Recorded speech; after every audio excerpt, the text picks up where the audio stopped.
ये लड़का अभी सिर्फ 13 साल का है, लेकिन अभी से ये रॉक ली की तरह अपने शरीर पर भारी वजन बांधकर ट्रेनिंग करता है। ऐसा इसलिए है क्योंकि ये मेन फैमिली से नहीं है, तो इसे खुद को साबित करने के लिए कुछ अलग करना होगा। इस उम्र में भी इसकी बॉडी एकदम तगड़ी और खतरनाक है। साइड फैमिली से होने की वजह से इसे असली तलवार छूने का भी हक नहीं है। इसके बावजूद ये लड़का लकड़ी की तलवार से इतनी ताकत और सटीकता के साथ ट्रेनिंग करता है कि देखने वाले दंग रह जाएं। यहाँ तक कि इसका खुद का बाप भी इससे खौफ खाता है। इस उम्र के हिसाब से इस लड़के की फिजीक सच में होश उड़ाने वाली है। उसके बाप को लगता है कि अगर बिना हथियारों के सिर्फ घूंसों की लड़ाई हुई तो वो अपने ही बेटे के सामने टिक नहीं पाएगा।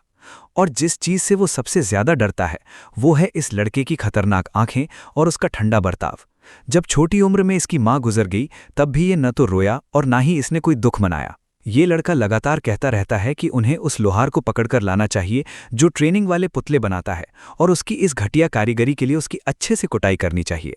जिस पहले दिन इसे मेन फैमिली के महल में भेजा गया, वहां इसने अपनी स्पीड से एक नौकरानी को भी हैरान कर दिया। वहां जाते ही इसने वहां के सबसे इरिटेटिंग लड़के से पंगा ले लिया, और मजे की बात देखिए, उस लड़के की बहन को खुद से प्यार भी करवा दिया।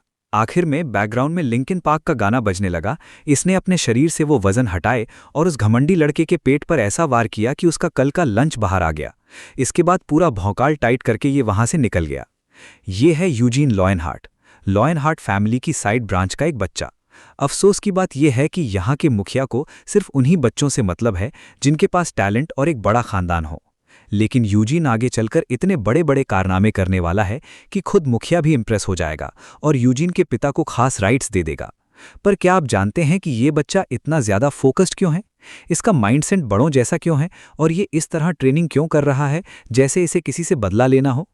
ऐसा इसलिए है क्योंकि अपनी पिछली जिंदगी में हेलमुथ कैसल में वर्मूथ और उसके 4 जिगरी यार सिएना मर्डेन, एनी स्ल्यूड, मार्लिन रूर, द ब्रेव वन और हमारा बेचारा हीरो हेमल, जो इस ग्रुप का जोकर था, एक और डेमन किंग की बैंड बजा रहे थे। अब तक ये लोग 5 में से 3 डेमन किंग्स को यमलोक पहुंचा चुके थे, लेकिन जब ये चौथे के पीछे पड़े तो हेमल ने, जो वर्मूथ को अपना कॉम्पिटिटर मानता था, अपने दोस्तों को एक जाल से बचाने के लिए अपनी जान दांव पर लगा दी। अपनी आखिरी सांसें गिनते हुए हेमल ने सबको गुड बाय कहा और वर्मूथ से वादा लिया कि वो बाकी बचे 2 डेमन किंग्स का काम तमाम कर देगा। वर्मूथ ने भी उसकी बात मान ली। टाइम कम था तो मरते मरते हेमल ने सिएना को प्रपोज किया और हमेशा के लिए आंखें मूंद ली। खैर, सबको तो यही लगा था। कहानी में ट्विस्ट आता है 300 साल बाद, जब उसके पुराने दोस्तों ने बाकी 2 डेमन किंग्स को मारने की कोशिश की।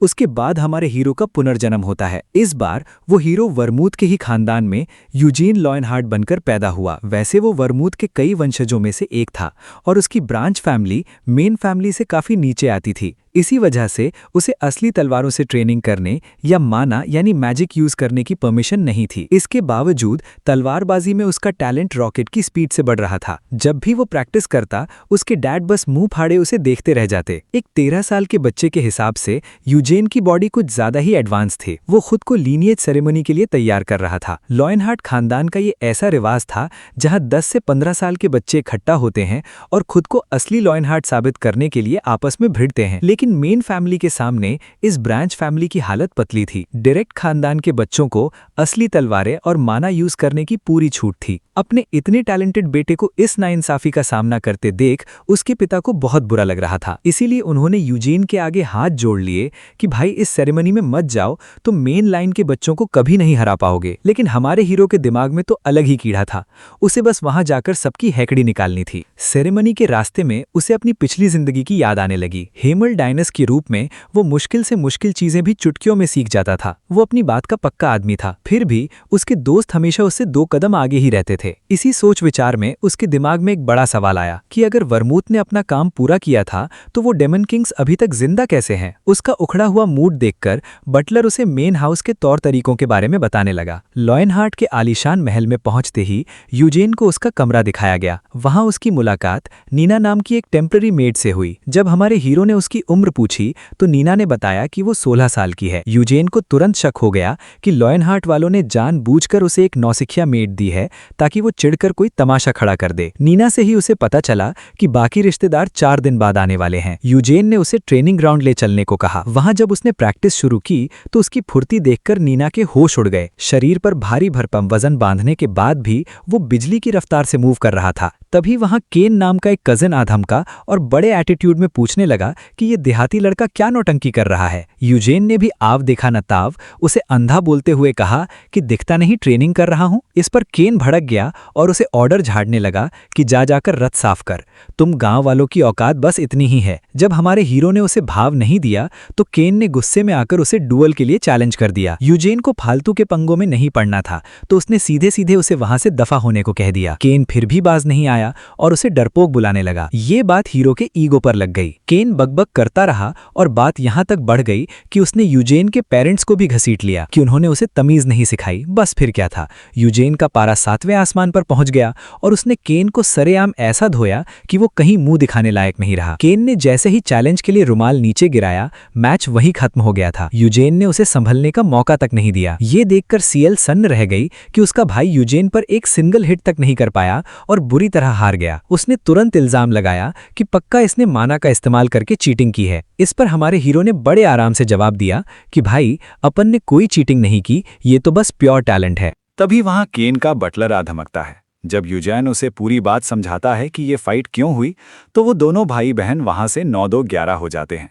दूसरी तरफ हमारा हीरो अब लीनिएज सेरेमनी का बेसब्री से इंतजार करने लगता है ताकि वो अपने पुराने कॉम्पिटिटर के खानदान वालों की सरेआम बैंड बजा सके। इधर हेजर की रिपोर्ट सुनने के बाद मेन फैमिली की दूसरी बीवी एंसेला इस बात से बेहद खफा हो जाती है कि उसका बेटा एक मामूली ब्रांच फैमिली के लड़के से हार गया। वो अपनी बेटी सीएल से यूजेन के बारे में पूछताछ करती है ताकि सच जान सके। जब उसे पूरा माजरा समझ आता है तो एंसेला सीएल से कहती है कि उस लड़के पर पैनी नजर रखे और सीएल भी मान जाती है क्योंकि उसे खुद यूजेन में काफी दिलचस्पी होने लगी थी। अगले दिन सेरेमनी के लिए ब्रांच फैमिली के 3 और मेंबर्स वहां पहुंच जाते हैं। जब यूजेन ग्राउंड पर पसीना बहा रहा होता है तभी नीना आकर बताती है कि खुद पेट्रियार्क यानी खानदान के मुखिया वहां आ रहे हैं। यूजेन के पास कपड़े बदलने का टाइम नहीं था, इसलिए वो ट्रेनिंग वाले कपड़ों में ही उनका वेलकम करने पहुंच जाता है। ये पहली बार था जब यूजेन पूरी मेन फैमिली को एक साथ देख रहा था। पेट्रियार्क वहां आकर सबसे मिलते हैं, जिसमें उनका बड़ा बेटा भी शामिल था जो उनसे बात करते हुए साफ तौर पर डरा हुआ और इनसिक्योर लग रहा था। रिश्तेदारों से मिलने के बाद पेट्रियार्क सभी बच्चों को एक ग्रांड डिनर पर बुलाते हैं ताकि उन्हें लीनिएज सेरेमनी के बारे में समझा सकें। वहां गार्गेथ लायनहार्ट और देसरा लायनहार्ट भी पहुंच जाते हैं जो ब्रांच फैमिली के आखिरी 2 मेंबर्स थे, लेकिन वो अकेले नहीं थे। इस दावत में एक बेहद स्पेशल गेस्ट की एंट्री होती है। जब सीएल अपने पापा से पूछती है कि ये कौन है तो उनका जवाब सुनकर पूरे हॉल के होश उड़ जाते हैं। वो कोई और नहीं बल्कि रेड टावर ऑफ मैजिक के मास्टर लेवेलियन सोफीज थे। ये नाम सुनते ही यूजेन के पैरों तले जमीन खिसक गई क्योंकि इसका सीधा कनेक्शन उसकी पुरानी दोस्त सीएन से था जो अपने जमाने की सबसे यंग टावर मास्टर थी। यूजेन का दिमाग पूरी तरह ब्लैंक हो जाता है कि आखिर यहाँ चल क्या रहा है। इधर पेट्रियार्क की नज़र भी यूजेन पर टिकी थी क्योंकि उन्हें अपने बेटे के साथ हुई फाइट के बारे में पहले ही पता चल चुका था। वो देख सकते थे कि यूजेन वाकई में दमदार है, लेकिन केन की हरकतों से वो काफी निराश थे। केन ने अभी तक ढंग से माफी भी नहीं मांगी थी। जब केन ने मरे मन से सॉरी कहा तो हमारे हीरो को चिढ़ तो हुई, पर उसने बात को वहीं रफा दफा कर दिया। पेट्रियार्क को अब इस लड़के के टैलेंट में काफी दिलचस्पी आ रही थी क्योंकि उसने बिना किसी माना के सिर्फ एक बार में केन को ढेर कर दिया था। उन्होंने यूजेन से पूछा कि क्या ये सब उसने अपने पिता से सीखा है। इस पर यूजेन ने जो जवाब दिया उसने सबको तगड़ा झटका दिया। हीरो ने बड़े टशन में कहा कि उसके पापा ने तो सिर्फ बेसिक सिखाए थे, बाकी का सारा खेल उसने खुद अपने दम पर सीखा है। पेट्रियार्क उसकी इस बात से काफी इंप्रेस होते हैं और फिर खाना शुरू करने का इशारा करते हैं। आखिरकार सबको उस सेरेमनी की पूरी डिटेल मालूम पड़ती है। रेड टावर के मास्टर ने एक ऐसी भूल भुलैया तैयार की है जो खतरनाक मॉन्स्टर्स से भरी पड़ी है और इसे पार करने के लिए बच्चों को उसके सेंटर में बैठे बॉस को धूल चटानी होगी। अच्छी बात यह थी कि वो भूल भुलैया बस एक इल्यूजन यानी भ्रम थी, यानी वहां लगने वाली चोट असली नहीं होगी। इसका मतलब ये था कि बच्चे बिना किसी गंभीर चोट के सही सलामत बाहर आ जाएंगे। नियम सुनने के बाद यूजीन पूछता है कि आखिर जीतने वाले को मिलेगा क्या। जब उसे पता चलता है कि विजेता खानदान के खजाने में से अपनी पसंद की कोई भी चीज चुन सकता है तो उसका जोश 7वें आसमान पर पहुंच जाता है। बाद में गार्गेथ और डेजरा उसे रोककर पूछते हैं कि क्या वाकई उसने कियान को धूल चटाई है। यूजीन बस हाँ बोलकर वहां से निकल जाता है। जब वो अपनी ट्रेनिंग में जुटा होता है तो उसके कजिन्स फिर से बीच में टपक पड़ते हैं, लेकिन इस बार गार्गेथ पहले आगे आता है। वो अपनी बॉडी दिखाते हुए मजाक उड़ाता है कि अगर उसे यूजीन को उसके जैसी बॉडी चाहिए तो उसे स्टेरॉइड लेने चाहिए। हमारा हीरो इस बेवकूफ की बातों को अनसुना कर देता है। वहीं डेजरा उससे सवाल करती है कि जब उसने कियान को भाले से हराया था तो अब वो तलवार का इस्तेमाल क्यों कर रहा है। यूजीन बड़े टशन में कहता है कि वो कोई भी हथियार चला सकता है। डेजरा को उसकी बात पर यकीन नहीं होता और वो उसे चैलेंज कर देती है। उसे लगता है कि यूजीन सिर्फ फेंक रहा है और भालेबाजी का अपमान कर रहा है। गार्गेथ जज बनता है और मुकाबला शुरू होता है। डेजरा ये देखकर दंग रह जाती है कि यूजीन के खड़े होने के तरीके में कोई भी कमी नहीं है। वो हमला करती है लेकिन यूजीन पूरे मैच के दौरान ज्यादातर बचाव ही करता है। उसे लड़ते हुए देखकर यूजीन को एहसास होता है कि डेजरा काफी टैलेंटेड है, पर फिर भी वो उसे हराने के लायक नहीं। जब डेजरा उसे चकमा देने के लिए अपनी चाल बदलती है तो वो सीधे यूजीन के बिछाए जाल में फंस जाती है। यूजीन बिना पलटवार किए ही ये मैच जीत जाता है। इसके बाद गार्गेथ और डेजरा यूजीन के सामने मेन फैमिली के खिलाफ टीम बनाने का प्रस्ताव रखते हैं, जो आज तक पहले कभी नहीं हुआ था। गार्गेथ का कहना है कि उन्हें हाथ मिला लेना चाहिए क्योंकि मेन फैमिली वाले भी बॉस तक पहले पहुंचने के लिए आपस में गठबंधन जरूर करेंगे। यूजीन कहता है कि वो अकेला ही काफी है, पर क्योंकि आज तक किसी ब्रांच फैमिली वाले ने डायरेक्ट लाइन को नहीं हराया है, इसलिए डेजरा उसे टीम बनाने के लिए मनाती रहती है। दूसरी तरफ मेन हाउस में एंसिला सोच रही है कि आखिर रेड टावर मास्टर को यहाँ न्योता क्यों दिया गया है। शायद वो एडवर्ड को अपना चेला बनाने आए हैं। एडवर्ड को बचपन से ही ट्रेनिंग से ज्यादा किताबों का शौक था और जादू में उसकी दिलचस्पी हमेशा से रही है। अगर वो रेड टावर मास्टर का स्टूडेंट बन गया तो उसे कुछ समय के लिए घर छोड़कर जाना पड़ेगा। कियान और सील यहीं रहकर अपनी ताकत बढ़ाएंगे, जिसका मतलब ये होगा कि एडवर्ड ने वारिस बनने का हक छोड़ दिया है। ऐसे में उसका अपना बेटा हमेशा दूसरी पत्नी की संतान बनकर रह जाएगा। उसने ये सब इसलिए सहा था क्योंकि उसे लगा था कि उसके पास अभी भी मौका है, लेकिन अब तो एक ब्रांच फैमिली के बच्चे ने भी उन्हें हरा दिया है। फिर उसके दिमाग में एक और बात आती है, अगर यूजीन भूल भुलैया को सबसे पहले पार कर लेता है और उसका टैलेंट पूरी डायरेक्ट लाइन को नीचा दिखा देता है तो कियान की हार उस बड़े शर्मनाक पल के नीचे दब जाएगी। 3 दिन बाद आखिरकार खानदानी रस्म शुरू होती है। जादुई शक्ति का इस्तेमाल कर हर खिलाड़ी को एक रोशनी का टुकड़ा दिया जाता है। लोवेलियन उनसे कहता है कि वे इस रोशनी को अपनी पसंद के हथियार का आकार दें। सब एक साथ कोशिश करते हैं और सील सबसे पहले उससे एक तलवार तैयार कर लेती है। उसे थोड़ा घुमाने के बाद वो पूछती है कि अगर ये टूट गई तो क्या होगा। लोवेलियन बताता है कि ये नहीं टूटेगी क्योंकि ये भी भूल भुलैया की तरह जादू से बनी है। वो झट से पूछती है कि क्या वो तलवार की जगह कोई जानवर बना सकती है, लेकिन वो मना कर देता है कि सिर्फ बेजान चीजें ही बनाई जा सकती हैं। इस पर एक लड़का वजह पूछता है तो लोवेलियन समझाता है कि जान फूंकना एक पवित्र शक्ति है जो सिर्फ जीवित प्राणियों के पास होती है। लड़का ये जवाब सुनकर चकित रह जाता है। तभी गार्गेथ एक भारी भरकम तलवार लेकर प्रकट होता है। वो बिना पूछे ही शेखी बघारने लगता है कि ये बिल्कुल वैसी ही तलवार है जैसी वो अपने घर पर इस्तेमाल करता है, और उसे हैरानी है कि उसने यहाँ उसकी नकल तैयार कर ली। डेजरा भाला तैयार करती है जबकि यूजीन एक तलवार बनाता है। एडवर्ड भी अपने लिए एक हथियार बनाता है, लेकिन वो थोड़ा उदास दिखाई देता है। जल्द ही सब लोग मेज के लिए तैयार हो जाते हैं और यूजीन इकलौता ऐसा खिलाड़ी होता है जिसके पास तलवार और ढाल दोनों। यूजीन पलटकर पूछता है कि क्या आपस में लड़ना मना नहीं है। इस पर परिवार का मुखिया कहता है कि लड़ने की अनुमति है। फिर भी वो उन्हें याद दिलाता है कि समझदारी और टीम वर्क भी जरूरी है क्योंकि वे सब लायन हार्ट खानदान के खून से जुड़े एक ही परिवार का हिस्सा हैं। परिवार शब्द सुनते ही सील थोड़ा शर्माकर मुस्कुराने लगती है। यूजीन इसे नोटिस करता है और उसे ये बर्ताव थोड़ा अजीब लगता है। इसके बाद सबको एक जैसा नेकलेस दिया जाता है। ये नेकलेस हर किसी के दिमाग से जुड़ा होगा। अगर भूल भुलैया का दबाव उन पर बहुत ज्यादा बढ़ गया तो ये नेकलेस अपने आप काम करना शुरू कर देगा। ये सिर्फ एक सुरक्षा कवच की तरह है। मुखिया ये भी बताता है कि अगर किसी को मदद चाहिए तो वे नेकलेस पकड़कर चिल्ला सकते हैं। नियम समझाने के बाद रस्म शुरू होने का वक्त आ जाता है। भले ही सब एक ही जगह से अंदर जाते हैं, लेकिन अंदर पहुंचते ही वे अलग अलग जगहों पर बढ़ जाएंगी।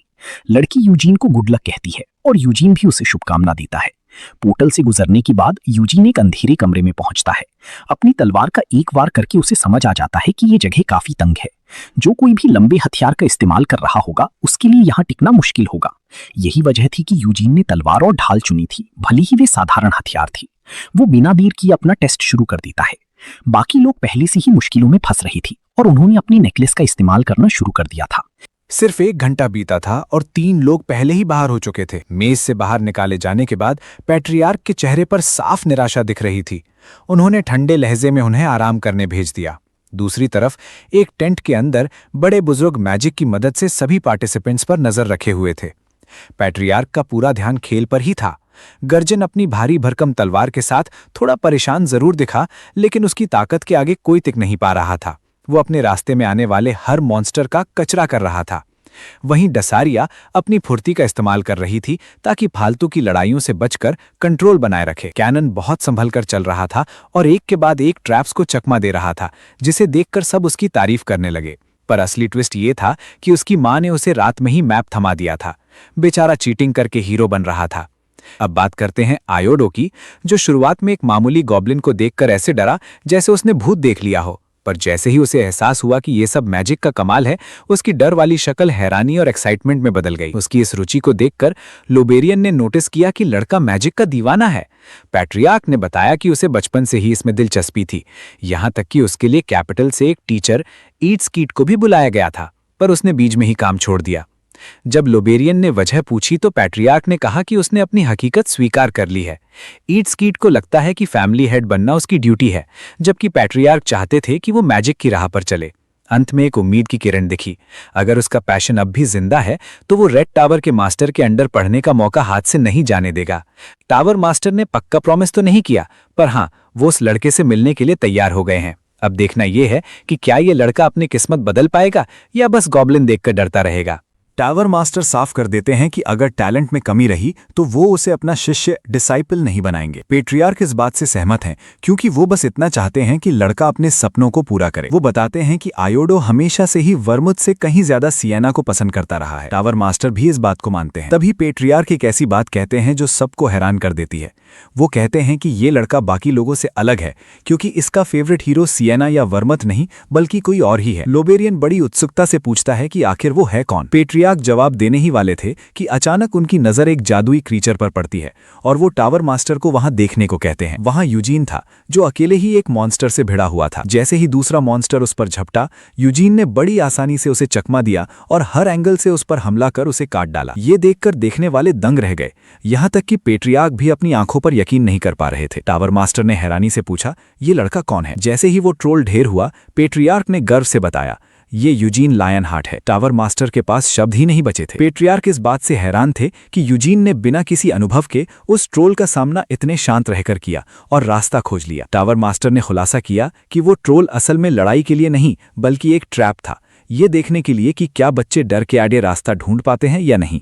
उन्होंने जानबूझकर उसे बड़ा बनाया था ताकि बच्चे डर जाएं। पेट्रियार्क इसे नेचुरल टैलेंट कहते हैं, जिस पर टावर मास्टर कहते हैं कि दुनिया ऐसे लोगों को असली जीनियस कहती है। उसी समय गार्जियन भी एक ट्रोल से लड़ रहा था। शुरुआत में वो पिछड़ रहा था, लेकिन उसने हार नहीं मानी और सीधा मॉन्स्टर पर चार्ज कर दिया। उसने ट्रोल की टांग काट दी और उसे नीचे गिरा दिया। जीत तो उसकी हुई, लेकिन उसकी हालत खराब हो चुकी थी। मांसपेशियां फट गई थीं और शरीर जवाब दे रहा था क्योंकि वो रास्ते में पहले ही कई ट्रैप्स का शिकार हो चुका था। दूसरी तरफ कियान दिमाग से काम ले रहा था। उसने एक पत्थर की मदद से ट्रोल का ध्यान भटकाया और चुपके से वहां से निकल गया। जल्द ही उसकी मुलाकात चाओ से हुई। कियान अपनी शेखी बघारने लगा कि अगर वो उसके साथ रहेगी तो वो मेज से बाहर निकल जाएंगे। वो अब भी उस बात से चिढ़ा हुआ था कि यूजीन ने चाओ के सामने उसकी बेइज्जती की थी। तभी चाओ ने भूतों की बात छेड़ दी, जिससे कियान थोड़ा घबरा गया, पर हीरो बनने के चक्कर में बोला, डरो मत, मैं हूं ना। तभी अचानक एक खून से लथपथ चेहरा सामने आया और कियान की चीख निकल गई। वो चेहरा असल में डिज़ेरा का था, जो खुद डरी हुई थी। वो वहां से भागने लगी तो कियान ने चाओ को इम्प्रेस करने के लिए उसका पीछा करना शुरू कर दिया। डिज़ेरा को पता था कि वो अकेले इन दोनों से नहीं लड़ सकती, इसीलिए वो गार्जियन को ढूंढ रही थी। भागते हुए उसने एक ट्रैप ट्रिगर कर दिया, पर अपनी जबरदस्त स्पीड की वजह से वो बच निकली। कियान कोड़ा हिचकिचाया, पर चाओ को पीछे देख उसने लंबी छलांग लगाई और मुश्किल से पार कर पाया। चाओ तो बिना किसी मदद के ही कूद गई। आखिरकार ये तीनों बॉस रूम पहुंचे, जहां एक विशाल बॉस उनका इंतजार कर रहा था। तभी पीछे से यूजीन की आवाज आई, तुम तीनों यहां साथ में क्या कर रहे हो? वो लोग हैरान थे कि यूजीन पहले से ही वहां मौजूद था और उनका इंतजार कर रहा था। चाओ ने सही कहा कि यूजीन ने उनसे पहले ही बॉस रूम खोज लिया था। यूजीन ने बड़े टशन में कहा कि वो चाहे तो इस बॉस को चुटकियों में हरा सकता है, लेकिन फिर इन लोगों की मेहनत बेकार चली जाएगी। उसने एक नया नियम बनाया, जिस ऑर्डर में ये लोग यहाँ पहुंचे हैं उसी ऑर्डर में एक एक करके बॉस से लड़ेंगे। पहले डिज़ेरा, फिर चाओ और आखिर में कियान। डिज़ेरा थोड़ी घबराई हुई थी कि क्या अकेले लड़ना होगा, पर यूजीन ने ताना मारते हुए कहा, अगर हिम्मत नहीं है तो क्विट कर दो। डिज़ेरा ने अपना रुमाल सर पर बांधा और बॉस की तरफ बढ़ गई। कियान ने जब पूछा कि क्या यूजीन नहीं लड़ेगा, तो उसने साफ कर दिया कि वो भी लड़ेगा, पर अपने टर्न पर। कमिया कहता है कि अब हीरो की बारी नहीं आएगी क्योंकि वो खुद बॉस को धूल चटाने वाला है। इस पर अपना हीरो जवाब देता है कि अगर कमिया ने सच में ऐसा कर दिखाया तो वो उसे पूरी जिंदगी बड़े भैया कहकर बुलाएगा। ये सुनते ही कमिया का चेहरा शर्म से लाल हो गया और वो खुशी खुशी कहने लगा कि अब अपनी बात से मुकरना मत, जैसे ही तजेरी बॉस के करीब पहुंचती है, राक्षस अपनी आंखें खोलकर खड़ा हो जाता है। तजेरी बुरी तरह डर जाती है, लेकिन अब जब इतनी दूर आ ही गई थी तो पीछे हटने का सवाल ही नहीं था, इसलिए वो सीधा हमला बोल देती है। वो मॉन्स्टर के पहले वार से तो बच जाती है और उसकी खाल में तलवार घोंपने की कोशिश करती है, पर नाकाम रहती है। जैसे ही उसे समझ आता है कि राक्षस की खाल बहुत सख्त है, बॉस उसे दबोच लेता है। तजेरी को लगता है कि अब उसका खेल खत्म, पर राक्षस उसे मारने के बजाय दूर फेंक देता है और वो बाकी साथियों के पास जाकर गिरती है। चाओ हैरान होकर यूजीन से पूछता है कि उसने उसे मारा क्यों नहीं। यूजीन समझाता है कि ये राक्षस असली नहीं बल्कि जादू से बना है, इसलिए जैसे ही उसने उसे पकड़ा, तजेरी की हार मान ली गई। तभी कान मुस्कुराते हुए खड़ा होता है। वो शेखी बघारते हुए कहता है कि आज वो साबित कर देगा कि मेन फैमिली के लोग इन साइड वालों से कितने ऊपर होते हैं। ये बोलकर वो खुद ही मुस्कुराने लगता है। कान अपनी तलवार में फिर से ताकत भरने लगता है। पूरी तलवार से मैना की चमक निकलने लगती है। तजेरी समझ जाती है कि ये मैना ब्लेड है, ऐसी चीज जो किसी भी चीज को काट सकती है, जिसे सीखने में कम से कम 10 साल की कड़ी मेहनत लगती है। तब जाकर उसे एहसास होता है कि मेन फैमिली और उसके खानदान में कितना बड़ा अंतर है।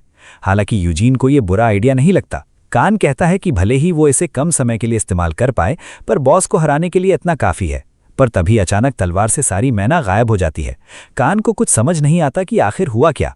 वहीं यूजीन को तुरंत याद आता है कि पेट्रियार्क ने कहा था कि वो बच्चों का टेस्ट लेना चाहते हैं ताकि मेन फैमिली को खानदानी फायदा ना मिले। इसका मतलब टावर मास्टर ने शायद भूल भुलैया के बीच में मैना हमलों को ब्लॉक कर दिया था, यानी अब दोनों पक्ष बराबरी पर थे। कमिया को अभी भी पल्ले नहीं पड़ रहा था कि चल क्या रहा है, तो हीरो उससे पूछता है कि क्या उसे लग रहा है कि वो हार जाएगा। अगर ऐसा है तो फालतू की जिद छोड़कर बस ये मान ले कि वो हार मान चुका है और वापस चला जाए, वरना बेमतलब पिटता रहेगा। पास खड़ी लड़की ये सब बड़े मजे से देख रही थी। कमिया गुस्से में बॉस पर टूट पड़ता है और राक्षस भी सीधा उसकी तरफ आता है।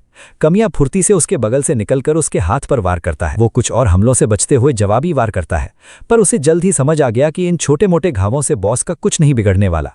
वो अपनी पूरी ताकत लगाकर उसके पैरों पर हमला करने की कोशिश करता है, पर बॉस चालाकी दिखाते हुए उसे अपने घुटने से रोक देता है। तजेरी को इस अचानक हुए पलटवार से संभल नहीं पाता और बॉस उसे पकड़कर जमीन पर पटक देता है। फिर वो उसे पूरी ताकत से दूर उछाल देता है। वो अपने पैरों पर तो खड़ा हो जाता है, पर यूजीन उसे टोकते हुए कहता है कि नियम के हिसाब से ये उसकी हार है। कमिया आग बबूला था, पर उसके पास दलील नहीं थी। फिर हीरो ने लड़की से कहा कि अब उसकी बारी है, पर उसने मना कर दिया। उसका कहना था कि अगर भूल भुलैया के बीच में कोई तलवार ही नहीं है तो लड़ने का कोई मतलब नहीं बनता। ये सुनकर हीरो थोड़ा हैरान हुआ और बोला कि वो तो उसके खुद के भाई से ज्यादा समझदार निकली। इसके बाद वो दीवार के पास गया, अपनी ढाल उठाई और ऐसे बॉस की तरफ बढ़ा जैसे टहलने निकला हो। लड़की ने पूछा कि क्या वो उसे हरा पाएगा। हीरो ने जवाब दिया कि उसे ये तो नहीं पता कि वो जीतेगा या नहीं, पर उसे खुद के हारने का ख्याल भी नहीं आता। जैसे जैसे वो शांति से बॉस की तरफ बढ़ रहा था, वो उसे हराने की प्लानिंग कर रहा था। राक्षस ने सामने से हमला किया और यूजीन पलक झपकते ही उसके हाथ पर चढ़ गया। बॉस ने दूसरे हाथ से उसे पकड़ना चाहा, पर यूजीन तो पहले ही उसके सिर पर चढ़ चुका था। उसने अपनी फितरत के हिसाब से वार करना चाहा, पर राक्षस ने गलती से खुद को ही चेहरे पर मार लिया। बॉस दर्द से दहाड़ उठा। जब तक वो संभलता, यूजीन ने हर तरफ से उस पर अनगिनत वार कर दिए। जो भी ये देख रहा था दंग रह गया। डजेरा ने गौर किया कि यूजीन राक्षस की गर्दन की मुख्य नस यानी करोटिड आर्टरी को निशाना बना रहा है। फिर उसने झपट्टा मारकर अपनी तलवार राक्षस के गले में उतार दी और वो विशालकाय मौज धड़ाम से जमीन पर गिर पड़ा। बिना किसी जल्दबाजी के उसने अपनी तलवार साफ की और सबसे पूछा, देखा सबने? किरण तो जैसे पत्थर बन गया। यूजीन ने मजे लेते हुए कहा कि ये तो बहुत आसान जीत थी। किरण बड़बड़ाने लगा कि अगर उसके पास तलवार होती तो वो भी इतनी ही आसानी से जीत जाता, पर गहराई में वो भी जानता था कि तलवार होने के बाद भी वो यूजीन जैसा कमाल नहीं कर पाता। अब उसे जो महसूस हो रहा था वो सिर्फ डर नहीं था, उसके सीने में एक अजीब सी हलचल थी जिसे वो तब तक नाम नहीं दे पाया जब तक कि वो जादुई हथियार गायब नहीं होने लगा। बॉस भी कमरे से ओझल हो गया। सेरेमनी खत्म हो चुकी थी। बाहर खड़े सभी लोग दंग थे। पेट्रियार्क मन ही मन हंस रहे थे। उन्हें समझ नहीं आ रहा था कि एक साइड फैमिली का बच्चा जिसने कभी मैना की ट्रेनिंग नहीं ली, उसने एक मिनोटॉर को गाजर मूली की तरह कैसे काट दिया। टावर मास्टर ने भी माना कि यह हैरान करने वाला था। एक मिनोटॉर से अकेले लड़ने की उम्मीद कभी नहीं की गई थी, इसलिए उसने टीम वर्क पर जोर दिया था। वो ये बॉस इसलिए बनाया था ताकि बच्चे साथ मिलकर काम करें, पर यूजीन ने उसके हर जाल और मॉन्स्टर की धज्जियां उड़ा दी। अब तो वो आदमी भी सोचने लगा था कि आखिर ये लड़का किस मिट्टी का बना है। पेट्रियार्क के चेहरे पर एक अलग ही चमक थी। उन्होंने कहा कि जब से ये लड़का यहाँ आया है, इसने सिवाय ट्रेनिंग के कुछ नहीं किया और इसके गांव वाले भी इस बात के गवाह हैं। उन्होंने डंके की चोट पर ऐलान कर दिया कि यूजीन तो पैदा ही जंग के लिए हुआ है। उसका शरीर और उसकी फितरत एक दूसरे के लिए ही बने हैं और सिर्फ इस हीरे को ढूंढने के लिए ये पूरी सेरेमनी करना वसूल हो गया। ये सुनकर टावर मास्टर के पसीने छूटने लगे।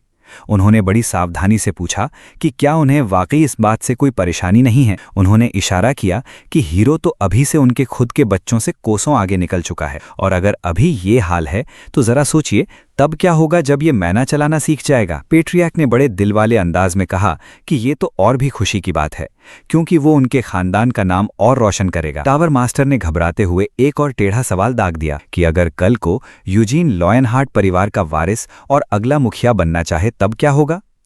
पेट्रियार्क थोड़ी देर के लिए सोच में पड़ गए, फिर बोले कि परिवार की कमान उसी के हाथ में होनी चाहिए जो सबसे काबिल हो। अगर उनके खुद के बच्चे अपनी जगह नहीं बचा पाए तो हीरो का पूरा हक है उसे छीन लेने का। अगर वो इतने कमजोर हैं कि अपने पैदाइशी हक की हिफाजत नहीं कर सकते तो वो लीडर बनने के लायक ही नहीं है। टावर मास्टर ने बात संभालते हुए कहा कि शायद एक बाहरी होने के नाते उन्होंने कुछ ज्यादा ही बोल दिया है। फिर अपनी सारी जादुई ताकत को समेटते हुए उन्होंने एक पुराने दोस्त के नाते आखिरी सलाह दी।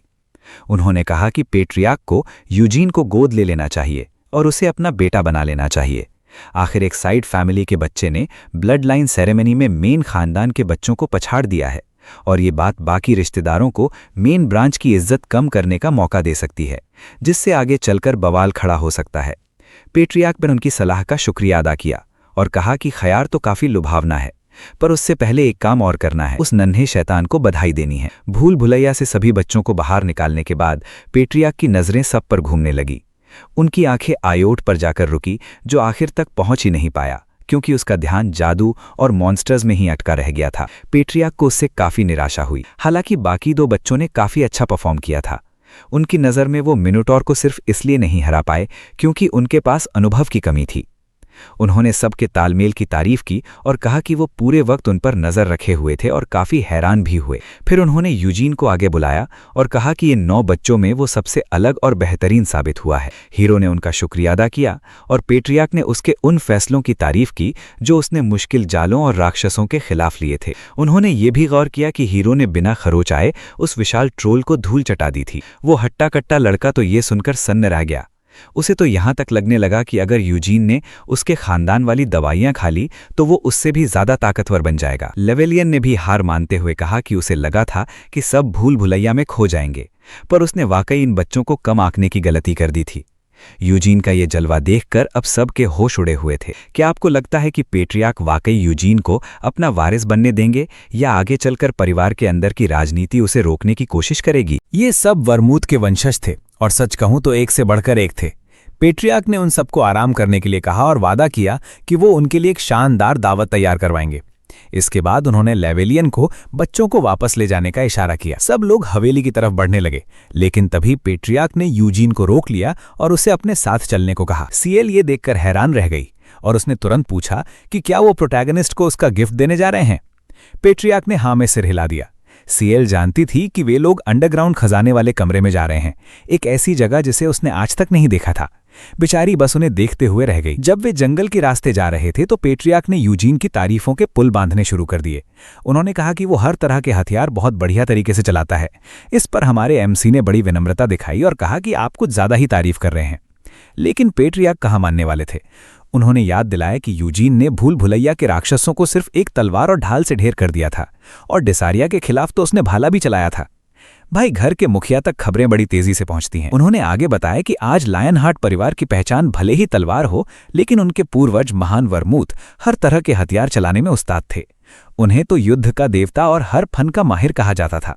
और सिर्फ वर्मूथ ही अकेले ऐसे धुरंधर नहीं थे, उनके साथी हामेल भी एक महान योद्धा थे जिनका दर्जा लॉर्ड वर्मूथ के बाद ही था। अपनी पिछली जिंदगी की बातें सुनकर यूजीन को थोड़ी घबराहट होने लगी। उसने बात काटते हुए कहा कि किताबों में तो हामेल को बड़ा बेवकूफ दिखाया गया है। ये सुनकर पेट्रियार्क हंस पड़े और बोले कि उन्होंने भी वो किस्से पढ़े हैं, लेकिन अगर हामेल इतना शरारती और मुसीबत खड़ी करने वाला ना होता तो कहानी में वो मजा ही नहीं आता। फिर उन्होंने एक ऐसी बात कही जिसने हमारे हीरो को चौंका दिया। पेट्रियार्क ने माना कि उन्हें वर्मूथ से कहीं ज्यादा हामेल पसंद है। जब यूजीन ने इसकी वजह पूछी तो उन्होंने बताया कि वो हामेल की उन खूबियों के कायल हैं जो किताबों में नहीं लिखी गईं। हामेल को कई बार वर्मूथ से कम होने का एहसास हुआ, लेकिन उसने कभी हार नहीं मानी।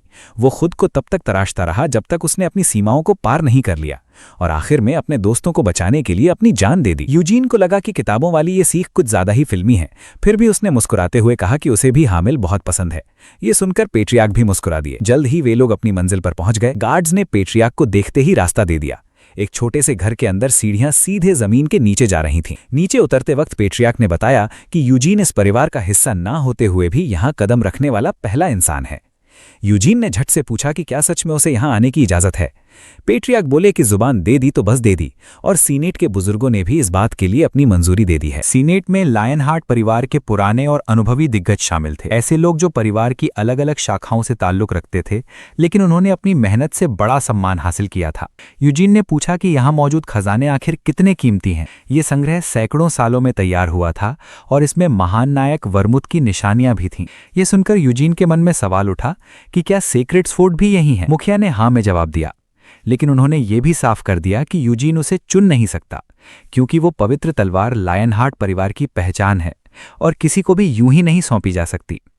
यूजीन को थोड़ा अफसोस हुआ, पर मुखिया ने इसके पीछे की एक और वजह बताई। उस तलवार ने आज तक वर्मुथ के अलावा किसी और को अपना मालिक नहीं माना। उन्होंने कहा कि जब तुम उसे देखोगे तो खुद समझ जाओगे। एक दरवाजे के पास पहुंचकर मुखिया ने अपनी उंगली पर कट लगाया और खून की कुछ बूंदें एक स्टैंड पर गिरा दी। उनके खून को पहचानते ही दरवाजा धीरे धीरे खुलने लगा। जब वो पूरी तरह खुल गया तो मुखिया ने यूजीन से अकेले अंदर जाने को कहा ताकि उसके चुनाव पर किसी और का असर न पड़े। यूजीन ने उन्हें धन्यवाद दिया और अंदर कदम रखा। जैसे ही दरवाजा बंद हुआ, उसके चेहरे पर एक बड़ी सी मुस्कान आ गई। उसके ठीक सामने वही मशहूर सेक्रेड स्वॉर्ड खड़ी थी जिसे कभी वर्मुथ इस्तेमाल किया करता था। क्या ये छोटा सा बच्चा वाकई इस तलवार पर अपना हक जता पाएगा? ये तलवार यूरस साम्राज्य की शुरुआती दिनों से मौजूद है और लोग मानते हैं कि इसे खुद भगवान ने दिया था। लंबे समय तक इसे शाही महल में एक ढाल की तरह हिफाजत से रखा गया था और इसने सिर्फ वर्मुथ को अपना स्वामी स्वीकार किया था। करीब 300 साल पहले इसी तलवार ने हेलमुथ राज्य के 5 सबसे ताकतवर राक्षसों में से एक डेमन किंग ऑफ कार्नेज का सीना चीरा था, मगर उसके बाद से यह सिर्फ एक दिखावे की चीज बनकर रह गई थी, जो कि सच में बर्बादी ही थी। खैर, अब सवाल यह था कि क्या यूजीन इसे हासिल कर पाएगा। उसने पूरी ताकत से तलवार का हत्था खींचा, पर वो टस से मस नहीं हुई। यूजीन को वैसे भी पता था कि अगर वो इसे निकाल भी लेता तो उसे ये रखने नहीं दी जाती, इसलिए उसने अपना इरादा बदला और दूसरे खजानों की तलाश शुरू की। ढूंढते ढूंढते उसकी नजर एक कमाल की चीज पर पड़ी, एस्पेल, जिसे लालची तलवार भी कहा जाता है। ये तलवार अपने दुश्मनों की जादुई ताकत माना को खा जाती है और उसे अपनी शक्ति बना लेती है, यहां तक कि ये बड़े से बड़े जादुई हमलों को एक झटके में काट सकती है। लेकिन वर्मुथ इसे इतनी बखूबी इसलिए चला पाता था क्योंकि वो एक उम्दा जादूगर भी था। फिलहाल यूजीन के लिए इसे संभालना थोड़ा मुश्किल था। सर्च जारी रखते हुए उसे और भी कई मशहूर हथियार मिले। एक था ड्रैगन लांस कार्बोस। इसे गर्म होने में थोड़ा वक्त लगता है, पर एक बार तप जाए तो ये असली ड्रैगन की तरह आग उगल सकता है। फिर उसे स्टॉर्म ब्लेड वाइनेथ दिखी, जिसे हवा के राजा का आशीर्वाद प्राप्त था। उसे बिजली छोड़ने वाला थंडर बो भी मिला, जिसके निशाने से बच पाना नामुमकिन था। इसके अलावा वहां जबील नाम की एक उड़ने वाली तलवार थी, जो जादुई ताकत मिलते ही सैकड़ों ब्लेड वाले चाबुक में बदल जाती थी। वहीं शील्ड ऑफ गेडन किसी भी हमले को खिलौना बना सकती थी। वहां मौजूद हर हथियार बेमिसाल था और किसी को भी छोड़ना घाटे का सौदा लग रहा था। फिर भी यूजीन को लूनर स्वॉर्ड या डेमोनिक लांस नहीं मिले, शायद उन्हें बहुत पहले ही कोई ले जा चुका था। फिलहाल के लिए उसे वाइनेथ सबसे सही विकल्प लगी। इसे पकड़ते ही हवा की शक्तियों पर काबू पाया जा सकता था और ज्यादा ताकत होने पर तो सीधे विंड किंग को ही बुलाया जा सकता था। जहां बड़े बड़े जादूगर एक छोटी सी शक्ति को कंट्रोल करने के लिए तरसते हैं, वहां वाइनेथ ये काम चुटकियों में कर सकती थी। पर यूजीन का मन अभी भरा नहीं था। उसने बाकी तिजोरी भी छानने का फैसला किया। वहां सिर्फ हथियार ही नहीं, गहने और कीमती पत्थर भी थे। तभी एक चीज ने उसका ध्यान खींचा। उसने अलमारी से एक हार निकाला। ये वही हार था जो उसके पिछले जन्म में उसके माता पिता की आखिरी निशानी था। सालों पहले अपना बदला लेने के बाद भी उसने मरने के दिन तक इसे पहन रखा था। वो सोच में पड़ गया कि ये यहां कैसे आया। क्या वर्मुथ उसका शरीर वापस ले आया था? उसे लगा कि शायद उसके दोस्तों ने उसे अकेला नहीं छोड़ा था। वर्मुथ और डेमन किंग के बीच समझौते से शांति तो आ गई थी, पर हेलमुथ अब भी कायम था और 2 राक्षस राजा अब भी जिंदा थे। कहानियां कहती हैं कि 5 नायकों ने मिलकर सबको हरा दिया था, पर इस हार को यहां देखकर उसे शक होने लगा कि असल में क्या खिचड़ी पकी थी। वो जानना चाहता था कि वर्मुथ के दिमाग में क्या चल रहा था। उसे यहां तक लगा कि शायद उसके जल्दी मर जाने की वजह से मिशन अधूरा रह गया और ये सब उसकी गलती थी, पर वो अपने दोस्तों को दोष नहीं देना चाहता था। यकीनन उनके पास राक्षस राज को खत्म न करने की कोई ठोस वजह रही होगी।